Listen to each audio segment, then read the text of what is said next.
আহিছিল এদিন বৰ জিজ্ঞাসু হৃদয় আলসুৱা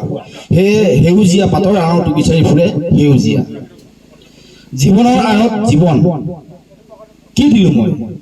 তেওঁতো নাখায় ৰাছিয়ান ভদকা পেপচি নাইবা মিৰিণ্ডা সাধুৰ দৰে ক'ব পাৰে কোন আছিল লৰকা কিহৰ বাবে ঘৰ এৰি বিপ্লৱী হৈছিল চে গুয়েভাৰা আৰু আমাৰ বিষ্ণু ৰাভা ক'ব পাৰে কুঙা দেশত অত্যাচাৰী ৰজাই কেনেকৈ লৈ গৈছিল কৃষকৰ কলিজা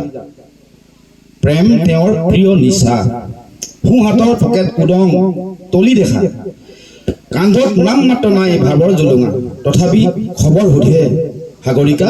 তুমি কেনে আছা কি দিওঁ ময়ো সেই একেই খেতিয়কৰহে ল'ৰা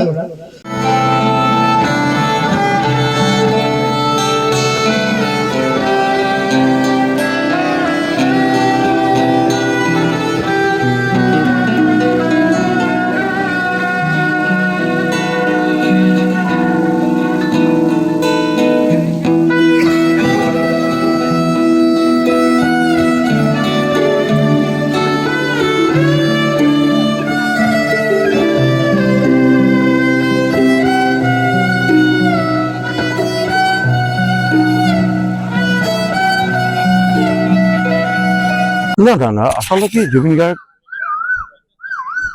মোৰ প্ৰায় ল'ৰা টাইপৰে আছিল গতিকে মোৰ এটাৰ যেতিয়া মই গান কৰোঁ চব জুবিন গাৰ্গৰ কাৰণেই কৰোঁ তাৰপাছতে চিলেক্ট কৰি কোনোবা দুই এটা গায়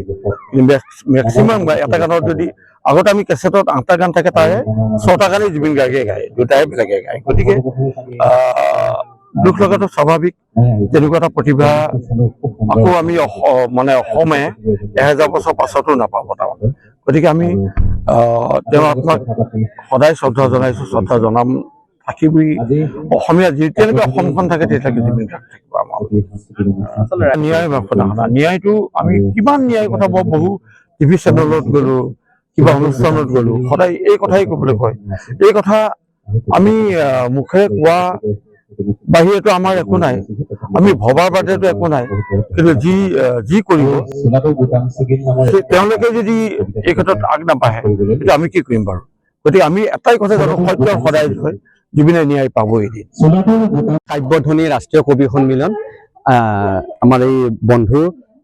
প্ৰেমৰ ইয়াতে হোৱা কথা আছিলে সাহিত্য সভাৰ লগত কিবা কাৰণত নহ'ল কাৰণে কালি তিনিচুকীয়াত বৰ বিশাল অনুষ্ঠান এটা হ'ল তিনিচুকীয়া মহাবিদ্যালয়ত কিন্তু আমি যিহেতু এই অনুষ্ঠানটো আগতে ঠিক কৰি থৈছিলোঁ এইকাৰণে আজি এটা আড্ডাৰ কাৰণে আহিলোঁ আৰু গুৱাহাটীৰ পৰা আমাৰ জুবিন গাৰ্গৰ আটাইতকৈ প্ৰিয় সহযোগী বিমান বৰুৱা আহিলে মানৱ অধিকাৰী আহিলে চন্দন মোদক আহিলে অসমৰ বিভিন্ন প্ৰান্তৰ কবি আহিলে USTMৰ আমাৰ উপাচাৰ্য বলেন্দ্ৰ কুমাৰ দাস ছাৰ আহিলে সকলোৱে আমি এটা ইয়াতে আড্ডা মাৰিছোঁ আৰু ইমান ধুনীয়াকৈ প্ৰেমহঁতে মাগুৰী বিলক এটা পৰ্যটন ক্ষেত্ৰ